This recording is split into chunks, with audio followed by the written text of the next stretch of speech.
For decades, the promise of globalization was that interconnected markets and instant communication would gradually erase the borders between us.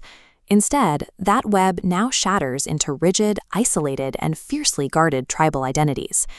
To make sense of this, we often fall into an intellectual trap called culturalism. This is the assumption that cultures are ancient, unchanging prisons that dictate how nations behave, vote, and fight. You see this everywhere. When a country experiences a rapid economic boom, or when a region collapses into violence, politicians and commentators routinely skip the hard math of economics. They point to a group's ancient heritage as the whole explanation. This creates a fatalistic worldview. It leads us to assume that certain nations or religious groups are incompatible, simply because their centuries-old cultures are supposedly incapable of mixing. But treating culture as a static rulebook is an illusion. By leaning on this lazy explanation, we miss the actual, highly modern political machinery driving global events. Consider three major historical events widely misunderstood through the lens of culturalism. First, Japan's massive economic boom in the late 20th century. Analysts often attributed this to an ancient culture of obedience. But look at the actual engine of that growth. The Japanese miracle was forged through heavy-handed state intervention and modern bureaucracy. It was a period marked by intense social struggles, labor disputes, and soaring hospitalization rates. This workforce navigated a brutal, highly organized industrial reality. Second, the 1979 Iranian Revolution. At the time, global media reported the overthrow of the Shah as a spontaneous Shiite awakening, an ancient religious reflex. In reality, the revolution was a complex, modern political coalition. Secular liberals, Marxist organizers, and millions of Sunni Iranians marched alongside religious factions. The victorious group used a religious vocabulary to organize the masses and mask their deeply modern political goals. Third, the 1994 Rwandan genocide. As the death toll climbed, Western officials wrote off the slaughter as an inevitable explosion of ancient tribal hatred. The facts on the ground tell a different story. This was a calculated, modern socio-economic war. A failing, desperate regime deliberately weaponized marginalized, impoverished youth, offering them salaries and looted land in a ruined war economy to carry out the violence. In each case, what the world labeled as ancient culture was actually modern political warfare and economic strategy. This brings us to a concept historians call the invention of tradition.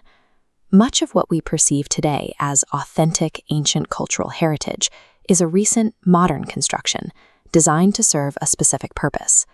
Take the classic image of the African tribal chief. In many pre-colonial societies, power was decentralized. But European colonizers needed local administrators they could control, so they actively formalized and frequently invented these ancient royal roles to help govern their empires. This process involves extroversion, the tactical process where a society intentionally adopts foreign, global elements but twists them to serve local political objectives.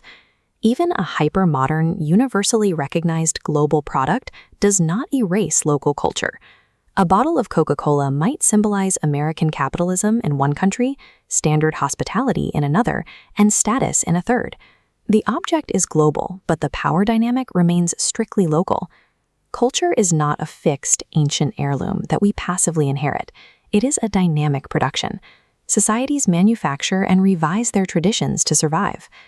Zooming in from the macro level of nations to the daily survival of an individual, this cultural flexibility becomes even more obvious. Sociologists call this identity bricolage. We hold multiple identities at once: a worker, parent, citizen, or believer. You pull a specific identity from your toolbox, depending on the context of the room, your audience, or the resources you need in that moment. Identity is a situational tool that you deploy for advantage and survival. And if identity is a tactical choice at the individual level, then sudden cultural conflicts on the national stage are the result of modern opportunism rather than ancient bloodlines. Analyzing global politics requires a specific vocabulary.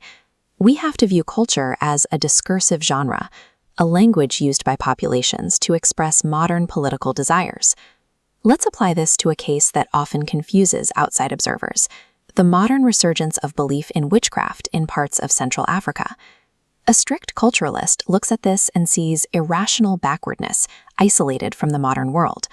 But through this lens, we recognize a highly modern political vocabulary. In environments where formal political protests are ignored, citizens use the language of the invisible to critique the brutal inequalities of global capitalism. Accusing someone of sorcery is often a direct encoded protest against the greed and corruption of the political elite. Once you understand culture as a language rather than a rulebook, behaviors that look irrational from the outside emerge as logical political strategies.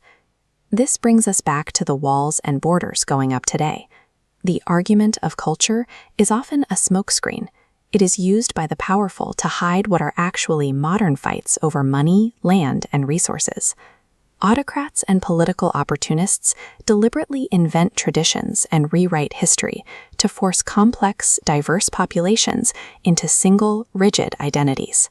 It is easier to maintain control when your citizens believe they only have one ancient heritage to defend. Culture serves as an expanding repertoire, a toolbox that humans use to contest power, innovate, and write their own modern destiny.